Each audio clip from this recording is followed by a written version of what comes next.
So the topic I plan to cover today is digital health in India, and the primary reason is also because you know I think as we've all gone through this pandemic together, we've also seen how important it is that we have access to good quality and affordable remote healthcare at this time.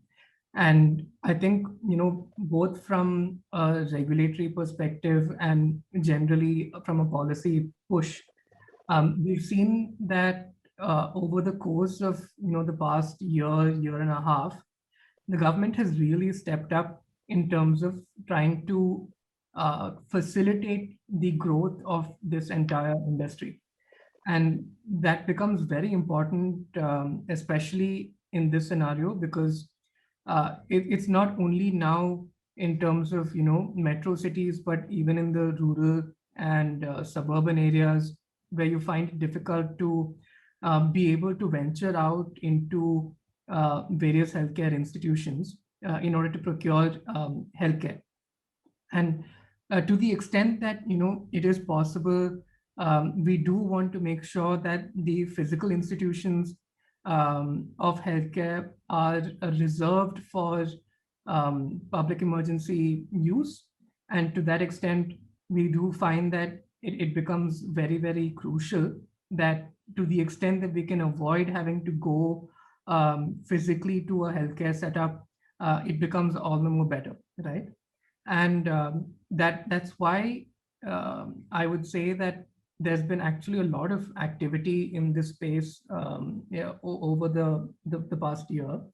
And what I plan to do is cover some of that and also cover how or what the various aspects are with respect to what we refer to as digital health.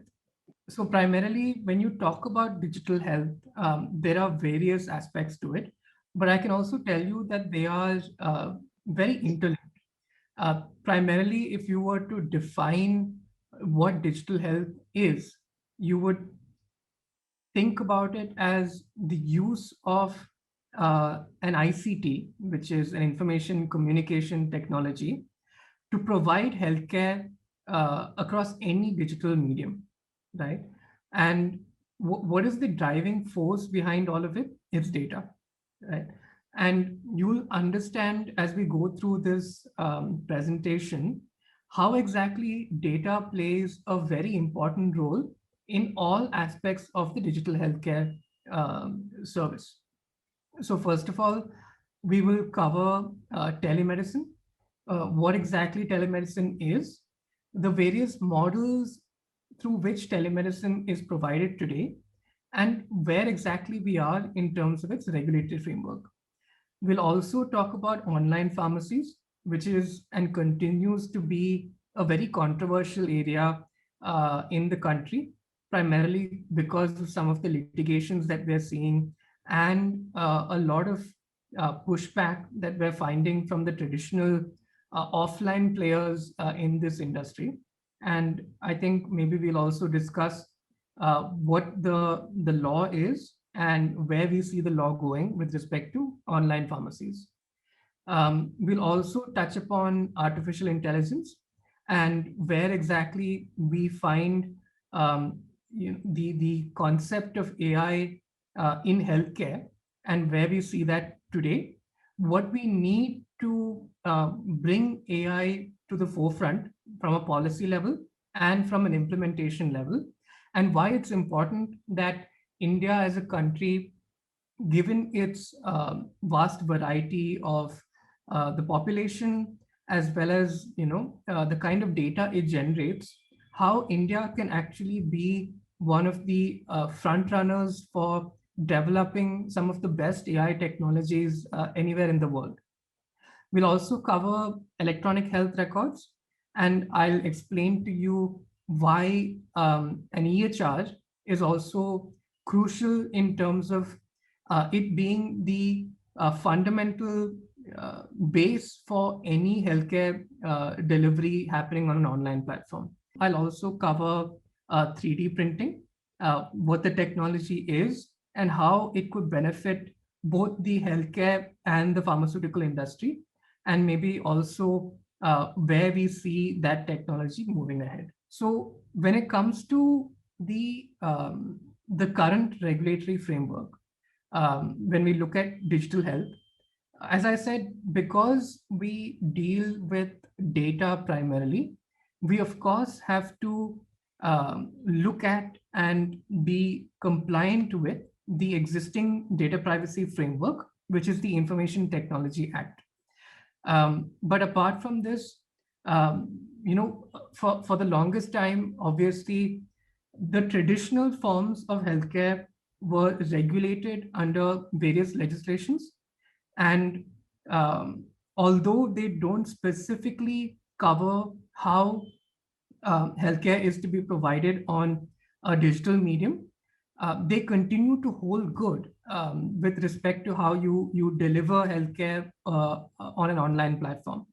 So this is where I think it becomes important for us as lawyers and law students to understand that framework, because it requires us to interpret and also extrapolate how exactly we can apply the current regulatory framework for the purposes of trying to navigate how to deal with the digital health technology that we have today. So apart from that, you also have the other service provider regulations of 1999. And I can tell you, this actually came about through the new telecom policy that came about at the turn of the millennium, so somewhere in 99. And we've had this for a very long time, to the extent that they were trying to regulate service providers who were using existing telecom facilities to provide what you now refer to as over-the-top services.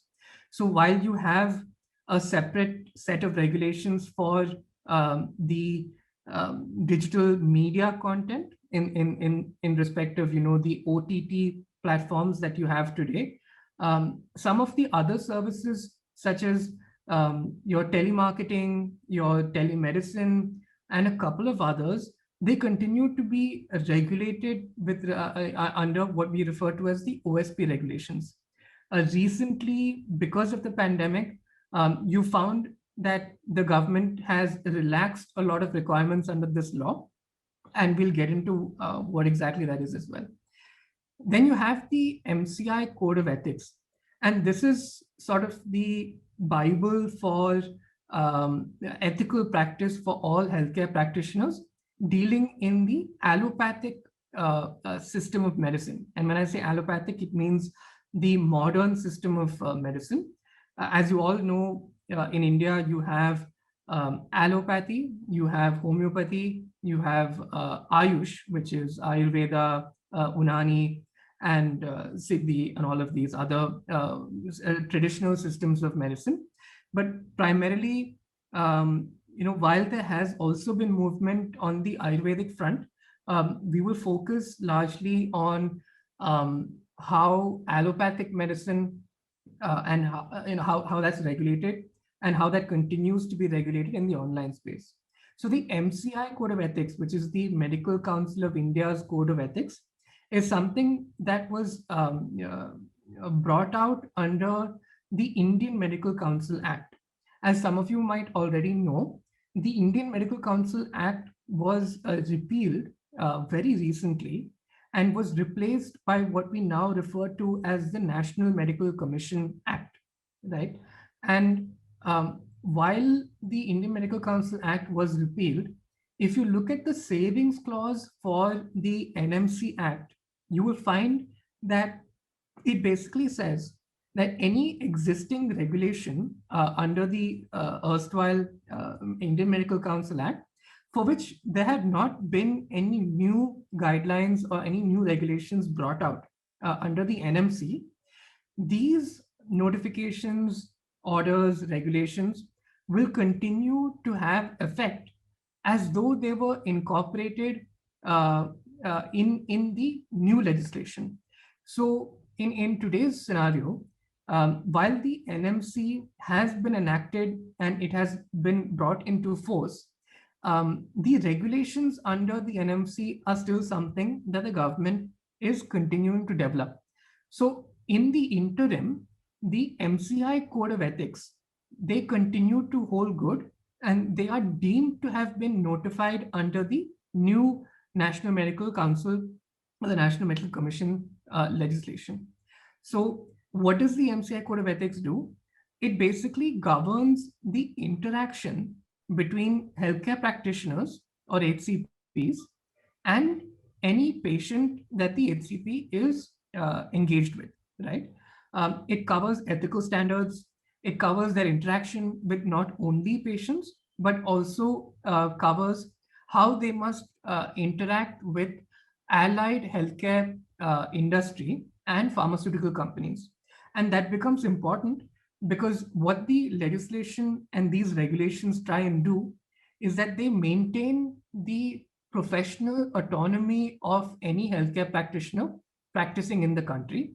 And that's important because you want to make sure that your healthcare practitioner is free from any incentives, is not influenced in their purchasing decisions, in their prescription decisions, and in their healthcare delivery overall. So the ethics code is where you find ingrained in the law the various set of standards that healthcare practitioners have to follow with respect to how they deliver healthcare. Now, what happened recently, and this happened in March of 2020, is that the Niti Aayog, along with what we refer to as the Board of Governors for the medical practice, they came out with the telemedicine practice guidelines. And the telemedicine practice guidelines are um, basically governing how exactly healthcare practitioners are required to conduct themselves when it comes to how they interact with patients on a digital platform. I'll also get into the specifics of the TPG as we go along. But the reason I'm bringing it up here is that the way that the government has decided to incorporate the TPG into law and give it legal effect is that they have incorporated the TPG into the MCI Code of Ethics by way of reference.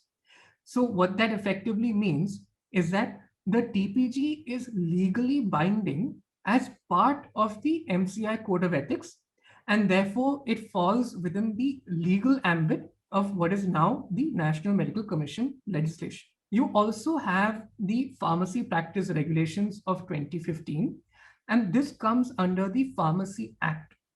Now, why is the PPR important? It's important because it regulates how a pharmacist is required to function in their specific role as a pharmacist, right? They govern when exactly patient counseling is permitted. They govern how exactly a pharmacist is to look into prescriptions and dispense medication accordingly. They even govern the manner of delivery for medication.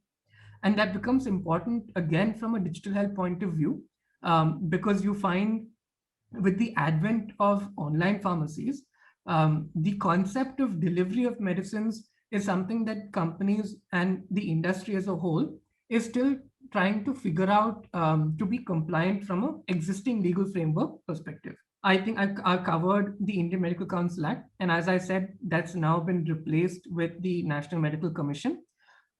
So that becomes the existing framework. You also have the Drugs and Cosmetics Act, and this is again important both from a healthcare point of view as well as a healthcare delivery point of view, primarily because the Drugs and Cosmetics Act and the rules thereunder, they govern the entire process of how drugs and medical devices are to be imported, manufactured, researched, and manufactured in the country. And it's also important because when it comes to sale of medicines, if you need to run a pharmacy, you get licensed under the Drugs and Cosmetics Act, and with it come certain conditions for the license. And this is where the foundation for what we refer to as a legal prescription that is acceptable by a pharmacy comes into play, because what amounts to a legally valid prescription is prescribed within the Drugs and Cosmetics Act. So, with all of these laws, you find that each stakeholder in the digital health space is in some form already regulated under the existing framework, even though these existing laws may not have specifically been enacted to have covered such a scenario, right? If you think about it, the platform is regulated under the IT Act, the OSP regulations. The healthcare provider is regulated under the MCI Code of Ethics, the National Medical Commission Act. The person who is dispensing medication, they are regulated under Pharmacy Practice Regulations and Drugs and Cosmetics Act. So you find that through all of these legislations, the entire value chain of healthcare delivery is regulated in some form. In addition to all of this, you also have welfare legislation, and where you will find that welfare legislation is in the form of the Consumer Protection Act of 2019. And I'll spend a minute here because there has been some confusion with respect to whether the consumer protection legislation will continue to cover patients as consumers. And this has been a debate that's been happening for a long time, primarily because in the earlier legislation, there was again a question mark in terms of whether patients would be considered consumers for the purpose of the consumer protection legislation. And that debate was conclusively closed when we had a landmark judgment in the form of VP Shanta. And that VP Shanta case, it primarily laid down that patients would be covered as consumers for the purpose of the consumer protection legislation. And it went, and other cases have also gone to the extent of saying that even if you are receiving free services, which would otherwise be a paid service, meaning that tomorrow, if you were to go to a blood donation camp, or if you were going to a health screening camp, and you find that something were to go wrong, usually the consumer protection legislation requires that you purchase a product or a service in order to be eligible to be considered as a consumer.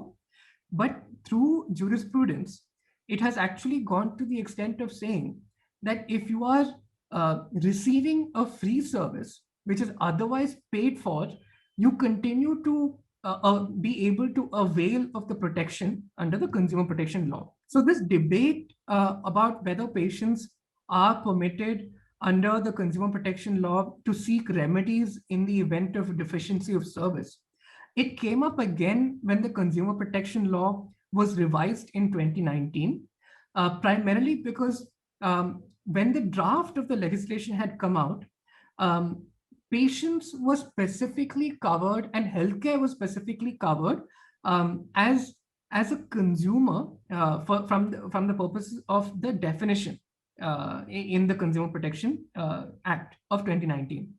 However, after representations were made in the revised draft and what is now the notified law, the words healthcare and patient were dropped from the definition, and that created some amount of ambiguity as to whether healthcare and patients continue to be covered within the ambit of the consumer protection law. So if you look at the principle behind the consumer protection law, it is a welfare legislation, and all welfare legislations are to be interpreted in a beneficial manner, right? And this is your standard interpretation of statutes.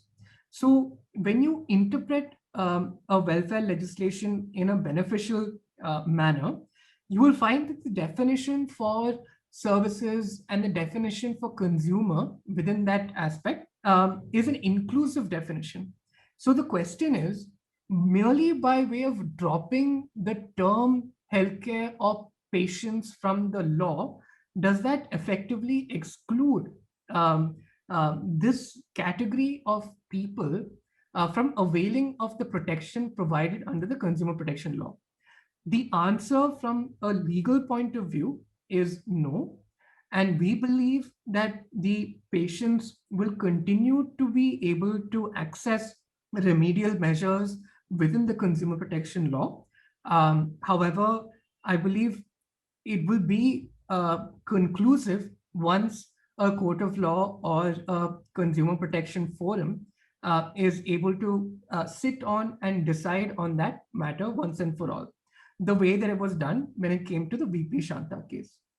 So primarily, this is the entire aspect of how healthcare would be regulated, right from the service provider to the intermediary to the patient or the consumer. I'll now cover the specifics of what we were talking about in terms of digital health. And the first aspect I'll cover is telemedicine, right?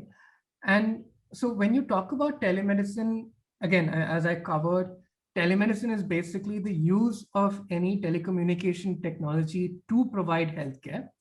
And of course, when it comes to why it's necessary, at one point it was necessary primarily to connect the healthcare practitioner or the healthcare practitioners in the urban areas with the tier 2 and tier 3 cities, primarily because you found that the specialists and most of the healthcare practitioners were concentrated in the urban areas. And if you even look at the doctor to patient ratio in the country, we find that for every one doctor, you have more than thousands of patients per doctor itself. So the ratio is heavily skewed with respect to the doctor to patient. Now, because of that, telemedicine seemed to be the best bridge to be able to still have access to affordable and quality healthcare services, even though there may have been a dearth of accessibility to physical healthcare practitioners in tier 2, tier 3, and rural areas of the country. Now, the concept really is more in the nature of, I wouldn't say a stopgap measure, but it was largely to make sure that when a patient could be treated, for example, by the community healthcare worker at a rural area because of a lack of healthcare practitioner, they would be guided by a specialist who would be on call or on video to take that community healthcare worker through the process. But where a person was absolutely required to seek physical medical attention, that's when they would be guided to the nearest clinic or the nearest hospital in adjoining villages or in adjoining cities to receive more specialized healthcare. So effectively, it brought a triaging service, or even the first level of healthcare delivery right to the doorstep of patients across the country. And this actually became possible more because of the telecom revolution that we've had in the country. And while we may have skipped an entire generation of the digital revolution, to the extent that the adoption of IT infrastructure was not as well across the country, what we find is that the telecom and the telecom access is something that has penetrated all the way down to the rural areas. So the availability of mobile devices and the availability of smartphones, coupled with the availability of mobile internet, has actually been a great enhancer for the provision of telemedicine services in the country. So you find that in a parallel industry, its growth has actually affected and accentuated the growth of the telemedicine industry as well. So, what kind of different forms do we find of telemedicine? You have the teleconsultation, which is your most traditional form. And today, I think more or less all of us would have, in some form, accessed or had exposure to a teleconsultation in some form. And to remember, a teleconsultation can be as simple as sending your healthcare practitioner a text message, because even advice received over text message is considered to be a teleconsultation. It could otherwise be over audio, it could be over video, and of course, it could be over audio, video over a technology platform. So teleconsultations can vary in its methods, and accordingly, if you and once we get into the telemedicine practice guidelines, you will find that each form of teleconsultations are regulated in a manner that is basically attributable to the mode of teleconsultation as well. You also have other services which you don't come across on a daily basis. You have telenursing, where you basically have a setup. And I'll give you an example where, see, a lot of healthcare institutions follow what we refer to as a hub and spoke model, where you have one primary healthcare institution, and then you have branch institutions which may not be as equipped or as staffed as the primary institution itself. So these become the spokes for the hub. So in these spokes, the healthcare institution will have a skeleton staff to take care of the immediate needs of patients. But you will find that the specialists and the manpower, in its majority, will continue to be at the primary institution. But all of these spokes are connected to the hub by way of a telemedicine platform.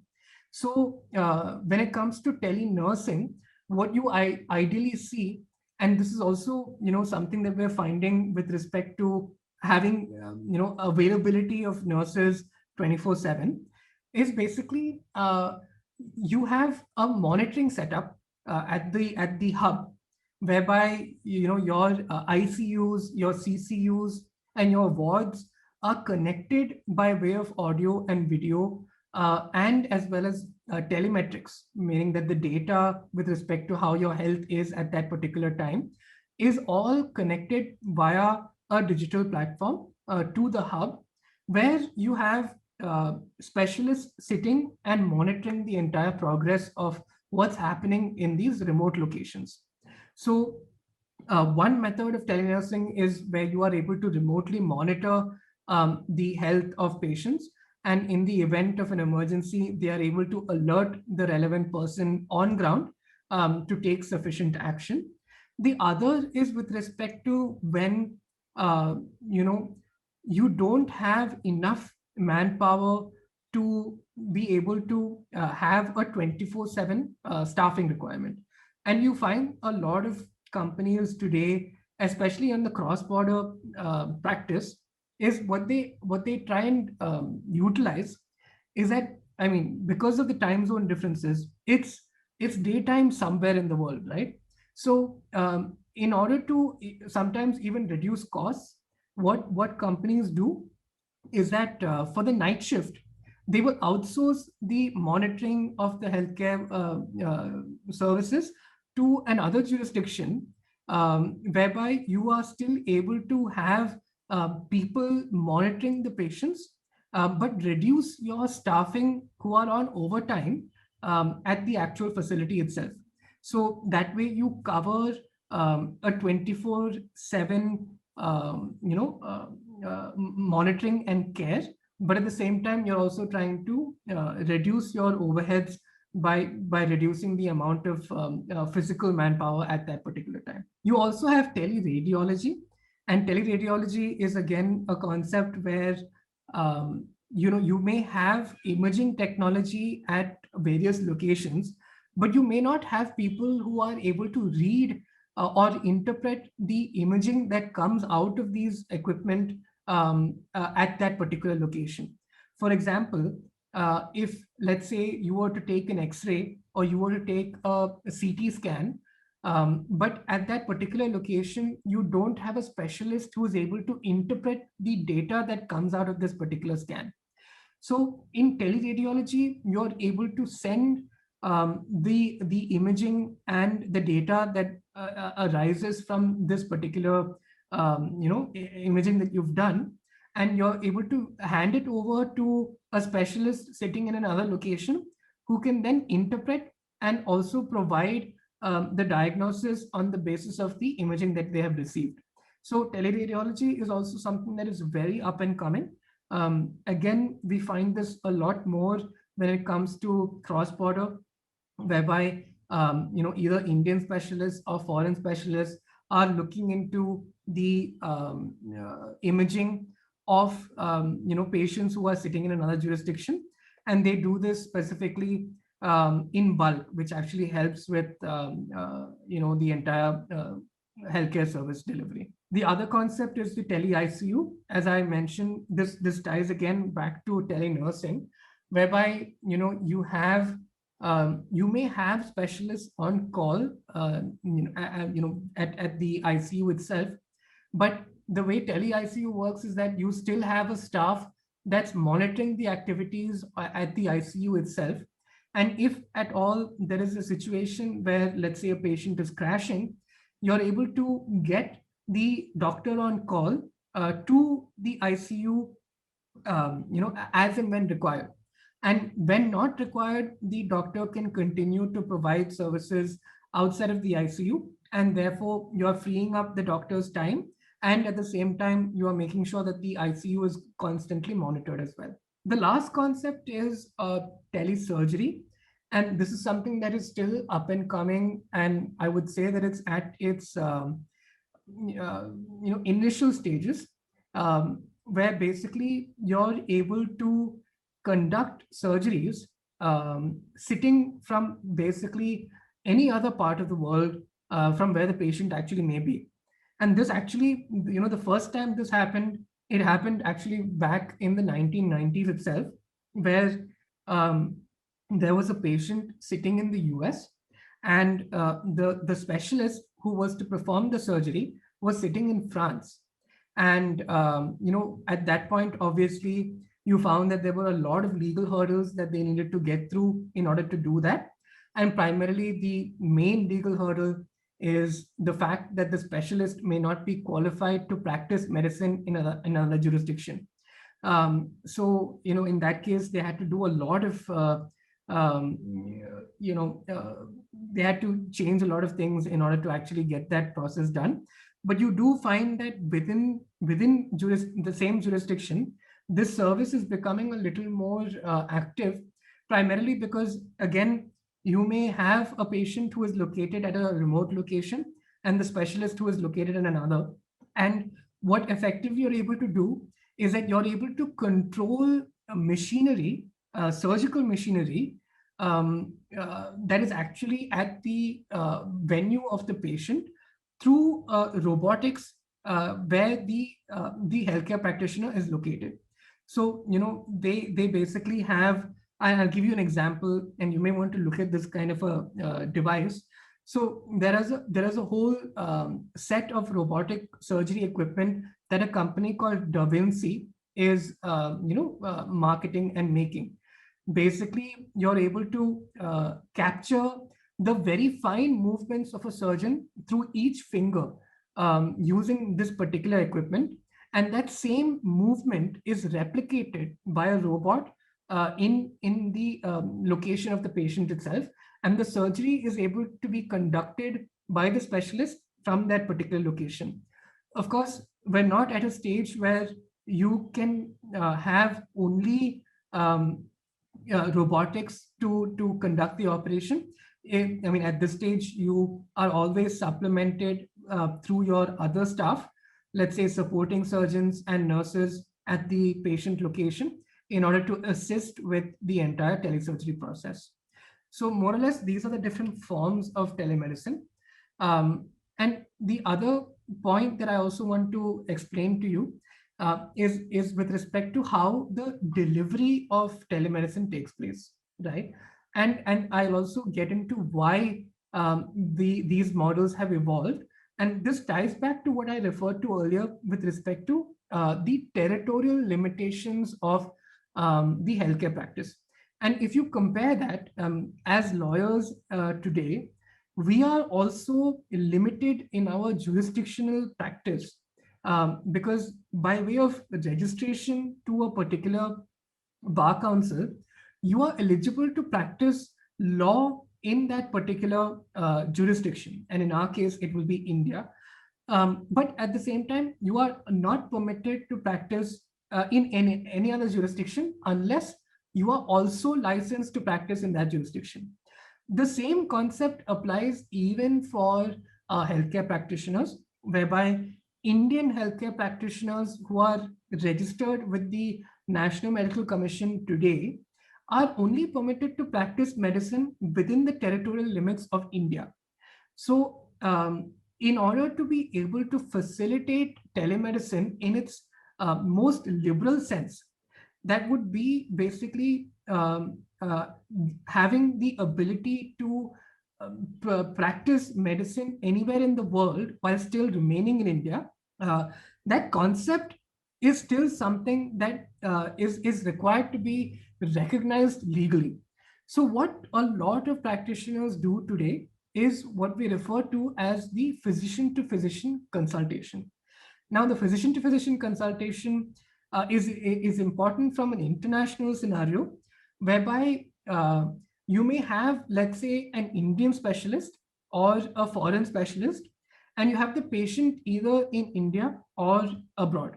And what you're able to do is that, for example, if the patient is in India and you want to consult with a foreign physician who is specialized in a particular disease area or a condition, what you will do is that you will go to a general physician or you will go to a healthcare practitioner in India, and that healthcare practitioner will connect to one of these foreign physicians, and they will obtain the advice by having understood the medical brief from your physician, and then that physician is able to be guided in terms of healthcare delivery to the patient sitting in India.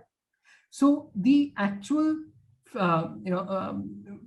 advice is happening between physicians, which in the strict sense of the law is not considered to be practice of medicine, because the actual practice of medicine will take place when the physician, using his or her professional experience and the autonomy, will ultimately be the one who is treating the patient sitting in India, right? So the physician to physician consultation is a very prevalent model in today's scenario, especially due to some of the limitations we find in terms of jurisdictional practice. But it's equally important when it comes to the domestic aspect as well. And in the domestic aspect, you find that again, you could have a healthcare practitioner who may not be well versed in a particular disease area or a condition where the patient is located, but you, and I'll give you an example. For if let's say you are in one of the tier 2 tier 3 cities in Karnataka, and you have a specialist sitting in Delhi or Mumbai, you will basically have your doctor who is at the location of the patient reach out to one of the specialists in Mumbai or Delhi and consult with that doctor, saying, I have a patient and that patient has this and this condition. These are the vitals, these are the parameters which I've seen. What do you think should be the effective course of treatment? And that information is then passed on to the local physician, and the local physician will deliver the healthcare even in a domestic setup. So this is again how physician to physician consultations take place. And then, of course, you have the other model, which is more prevalent today, primarily thanks to the TPG, or the telemedicine practice guidelines. And that's when the physician is able to advise directly to patients, either through the premise of a telemedicine provider. For example, there are companies who, as a service, will be providing telemedicine. So they basically engage with doctors who become the platform's employees, and they all sit out of one premise and they provide telemedicine services to patients across the country. The other way is where you have an existing doctor who is able to advise directly to the patient, while the HCP is either sitting in their clinic or sitting in their home.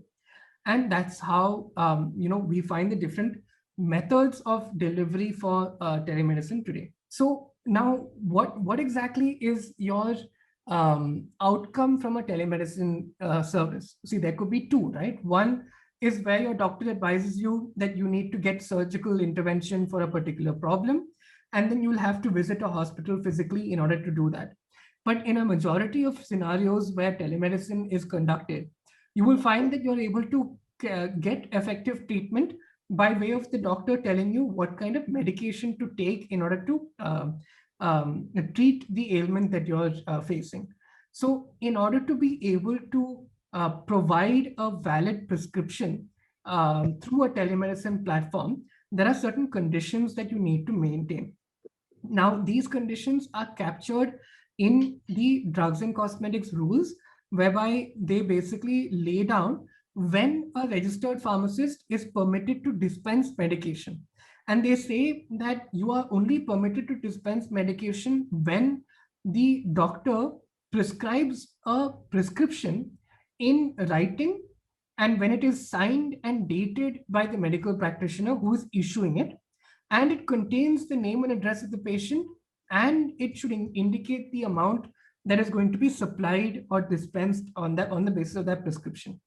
So how do you take care of these elements when it comes to a digital platform? Because if a law requires that something needs to be in writing, how do you take care of that requirement when you're on a telemedicine platform? So the way that works is that you must read the drugs and cosmetics rules and its requirements along with the Information Technology Act. And fortunately, the legislators have already brought about a universal recognition for how particular documents can be recognized as valid when distributed or sent over electronic platforms. And where you will find that is basically within the Information Technology Act, which basically says that if any law for the time being in force requires that a particular document is needed to be in writing, or where it is required to be signed by an individual, that requirement can be dispensed with, or it will be deemed that that requirement is fulfilled if that same document is available in an electronic format and it is signed by way of an electronic signature, right? So effectively, in order to have an e-prescription, and that becomes the outcome of a telemedicine service, you need to make sure that the prescription is in an electronic format and it contains the electronic signature of the healthcare practitioner. In today's IT Act, primarily the electronic signature that has been recognized is a digital signature certificate. So in order for you to have a valid prescription, your healthcare practitioner is required to digitally sign your particular prescription in order for that to be considered legally valid. Now, when it comes to digital signature, that doesn't mean that a scan or just a regular signature on that is pasted on the electronic document is sufficient. A digital signature certificate is actually a little more secure when it comes to how the digital signature is even placed on that document.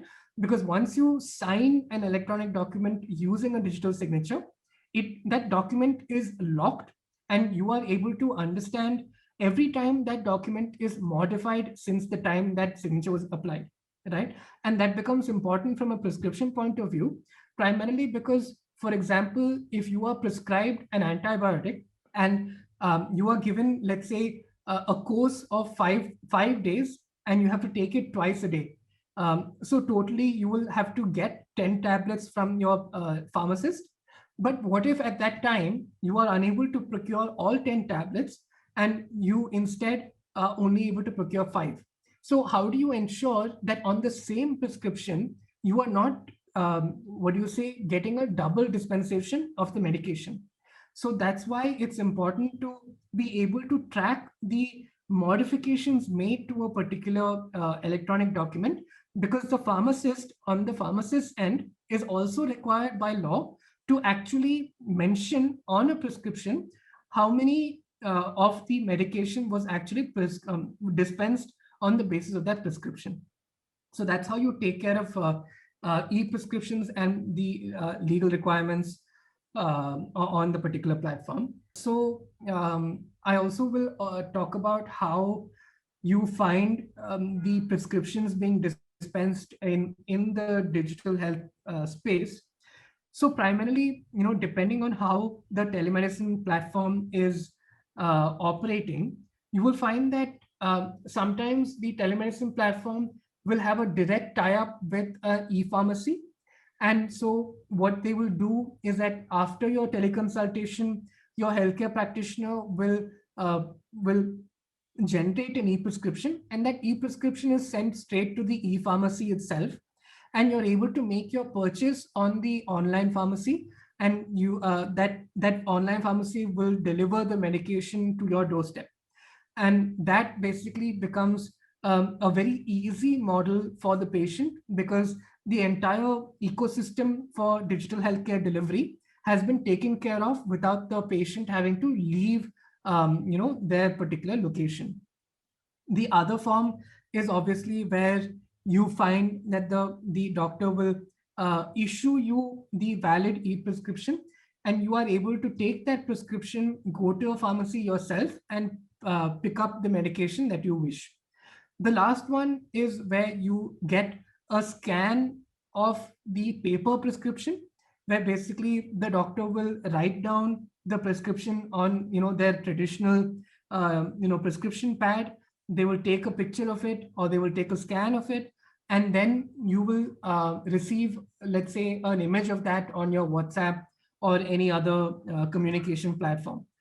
Now, as I said, legally, a scan of a prescription is not considered to be something that is acceptable at the pharmacist's end. However, the telemedicine practice guidelines have brought about some amount of leniency with respect to how prescriptions can be dispensed. And I'll get to that when we cover the telemedicine practice guidelines as well. So before I get into how things have changed over the pandemic, I think what's important to understand is where we were finding difficulties in the delivery of healthcare over a telemedicine platform, and how exactly that has been addressed in today's day and age. So first of all, there was a lot of ambiguity in terms of consulting remotely. And this was actually brought about because of certain certain jurisprudence that had developed over the course of the years, whereby courts have held that if you are consulting over the telephone, it should only be done in emergency situations. And where possible, before you dispense any medication or issue a prescription, you must physically verify the health of the patient before you actually do that. Now, this created a big hurdle with respect to telemedicine, because effectively it narrowed the possibility of using telemedicine as a form of healthcare delivery.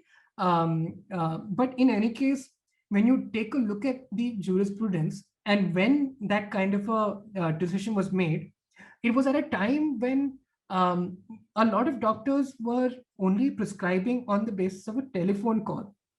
And telemedicine since then has evolved a lot, and you're able to see that now you're able to do a lot more remotely than when you were able to just consult over the telephone. So with that, evolution of technology, companies were definitely able to still manage to provide telemedicine services, but they were faced with a lot of other challenges as well. The other challenge is with respect to interstate practice.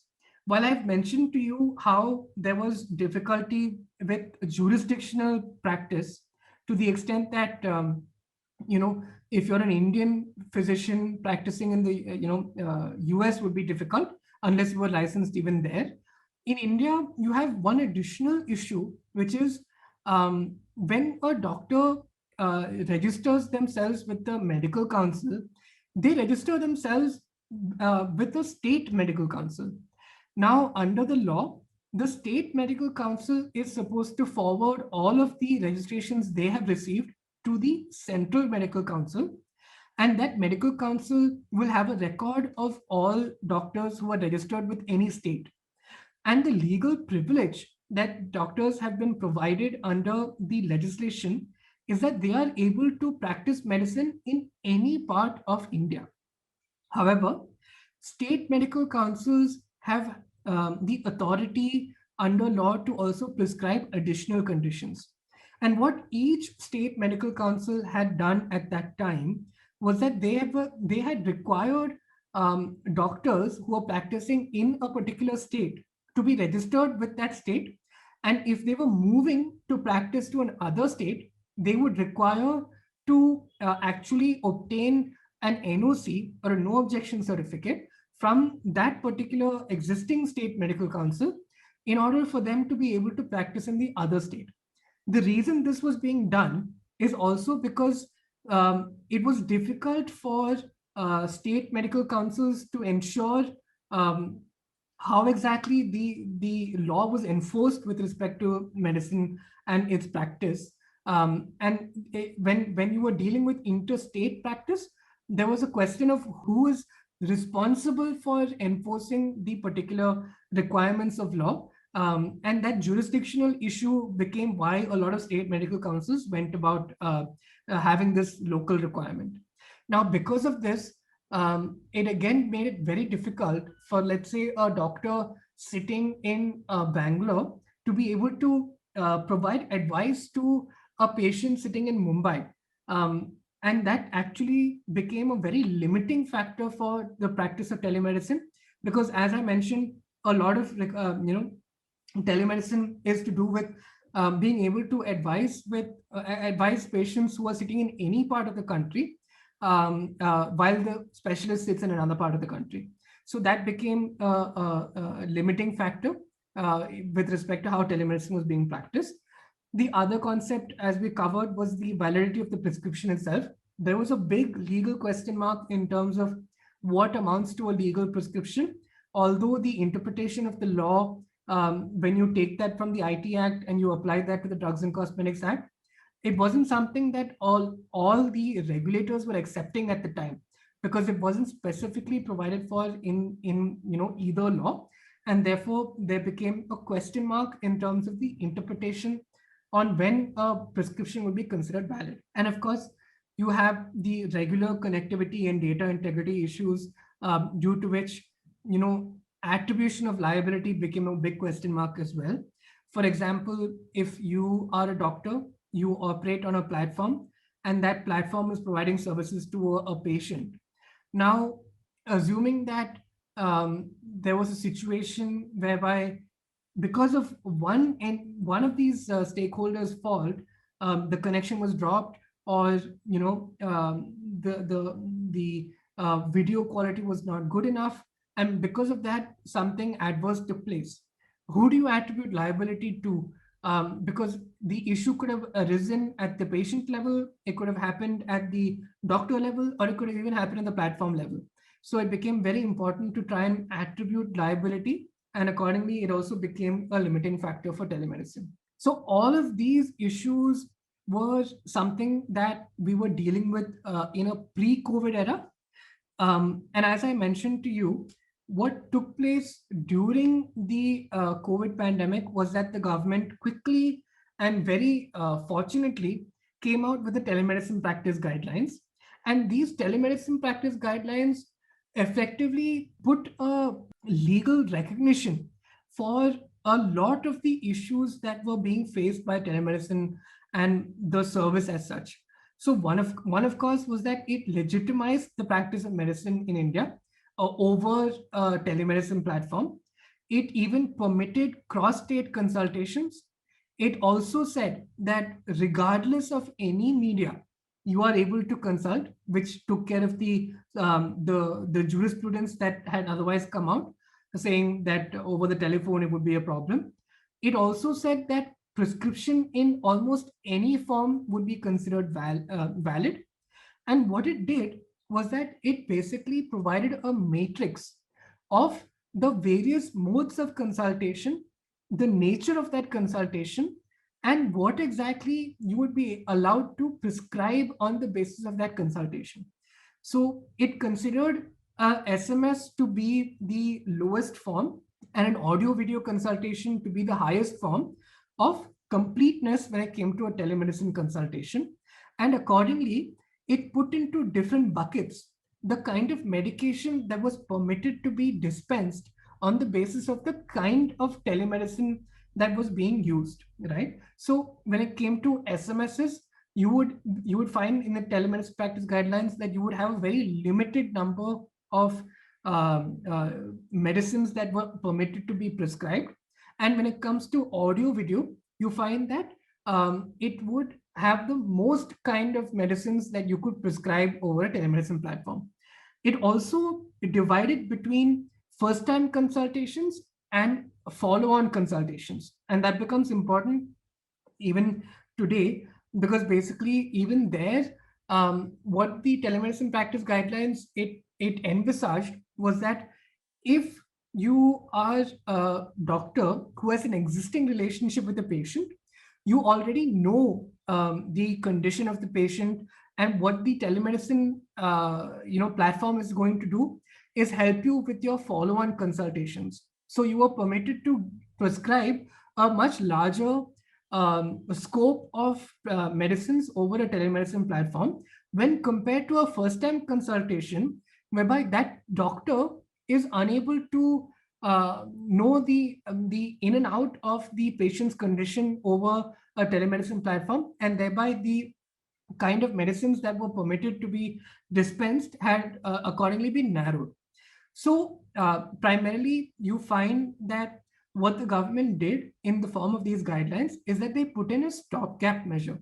They basically said, there is a pandemic going on. We need to make sure that so long as we can try and avoid people coming to a hospital, we will do that. And in order to do that, we will try and facilitate the use of telemedicine to the extent possible. And that's where we find, some gaps in the telemedicine practice guidelines today. And I think, one of the primary gaps that we see is with respect to the kind of consultation. And I'll give you some examples, right? Now, in the current situation itself, what if, your family doctor is not somebody who's comfortable with providing medicines or taking a consultation over a telemedicine platform? That effectively requires you to approach another doctor who is actually comfortable to do that.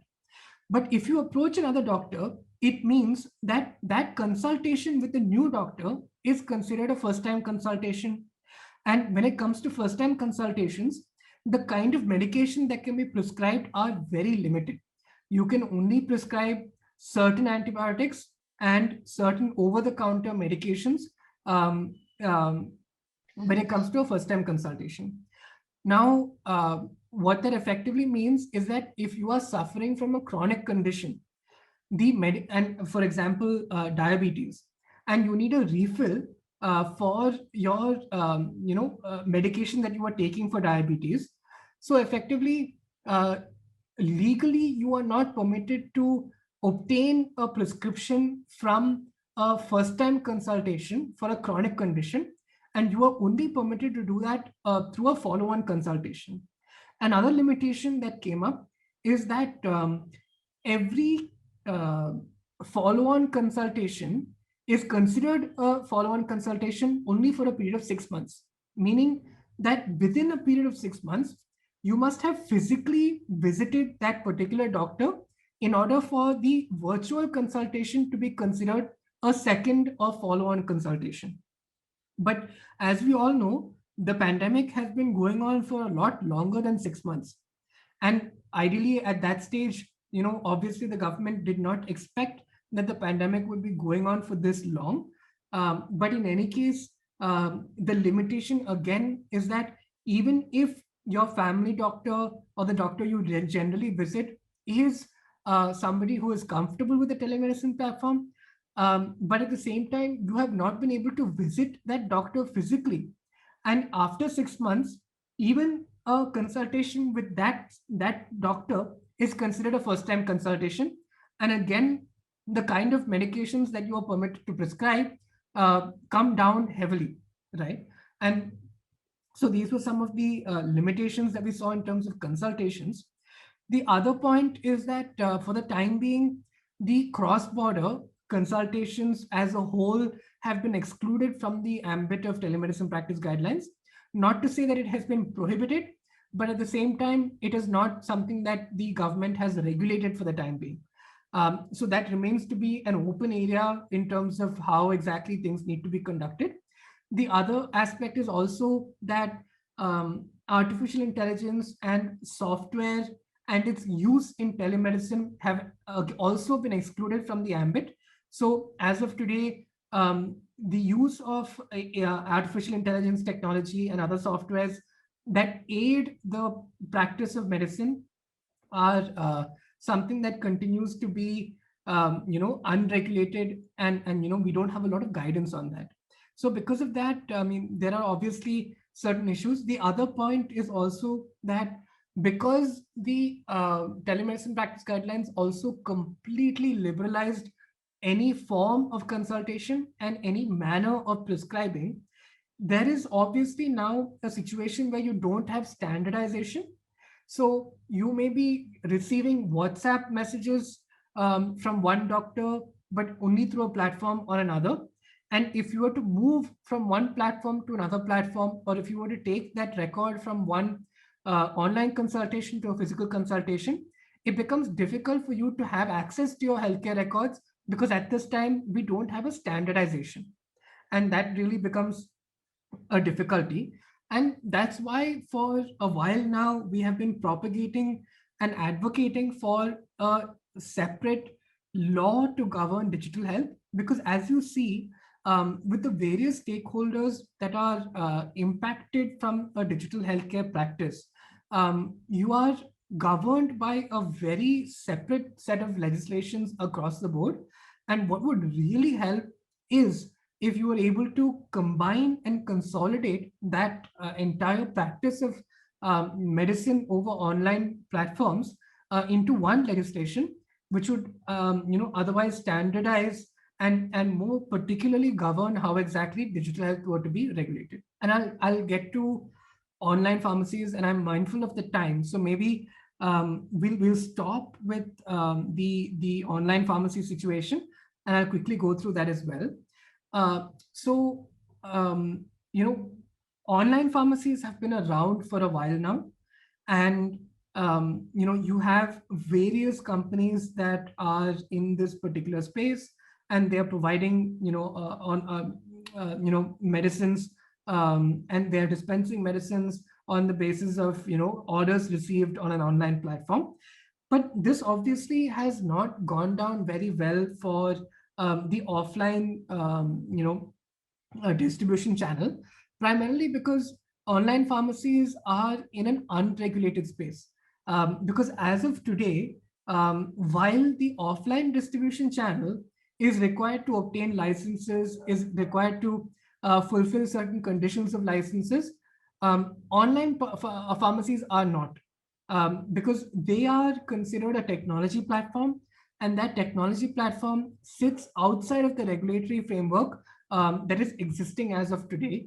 And because of this, you found that the offline distribution channel was not comfortable with how online pharmacies were being marketed, and therefore there were cases that were brought about in Madras, in Delhi, and in West Bengal. And primarily, the arguments that were being taken was that there is a risk that because you are an unregulated platform, how do you make sure that the quality of medicines being dispensed is something that is of a particular level, right? And how do you ensure that you don't have counterfeit medications getting into the distribution channel? And how do you make sure that all of the sales are legitimate and on the basis of a valid prescription? So, what are the concepts that you are trying to address? You're trying to make sure that you are not unnecessarily dispensing prescription medication to people who do not need it, and therefore you are increasing the antimicrobial resistance. You are also making sure that um, counterfeit medications are not getting into the distribution channel, because traditionally online pharmacies were very heavily equated towards the sale of counterfeit medication. And you're also trying to make sure that all players in an otherwise completely regulated ecosystem are also considered or are following a particular standard. So these are the arguments that offline pharmacies took to the court, and accordingly there were a lot of movements that took place, and primarily it started in Madras. And in Madras, the Madras High Court first issued a injunction and a ban with respect to the operation of online pharmacies. But this ban was appealed before a division bench in the Madras High Court, and that division bench actually took into account some of the counter arguments that were taking place with respect to online pharmacies. So, what did the online pharmacies say? The online pharmacies said, look, one, I don't have a way to comply with the existing law because there is no license that I can take as of today. I want to comply, but there is no way I can comply. But you cannot stop me from carrying on a business which is a violation of the constitution, merely because there is no law today that governs the business, right? They also said, in any case, the dispensation of medication, it always happens through an offline retail pharmacy, which is in any case licensed. So while the orders are being taken on the online platform, they are being fulfilled through licensed retail pharmacies. The other point that they also made was with respect to availability and how exactly this entire process was taking place. So they basically said that there are enough checks and balances to ensure that counterfeit medication do not get into the system. That the procurement of medication also takes place through the license channel. So the entire distribution channel, even if the orders are being collected on an online pharmacy platform, they continue to be in a regulated environment. So, on this basis, and also because the regulator at this time have also indicated its, you know, interest, and also the possibility of releasing a specific law for regulating e-pharmacies, the Madras High Court said that the ban would be vacated, and until the e-pharmacy rules would be released by the regulator, the online pharmacies could continue to operate in the manner that they had mentioned, which is through licensed pharmacies offline. Now, the Delhi High Court was parallelly hearing a similar matter taken up by a public activist or a public interest activist. But to the extent that the Madras High Court had banned, the online sale of medication, the the Delhi High Court had continued to follow through and apply the same rationale in its decisions at Delhi. However, there was a distinction made when the Madras High Court decided to vacate that ban. The Delhi High Court continued to hold that ban in place. So effectively, um, they basically said that the sale of medicines online without valid licenses was banned. And they also directed the Central Drug Standard Control Organization, or the CDSCO, which is the central regulator for all licensed pharmacies, and how sale of drugs need to take place, to basically enforce this ban.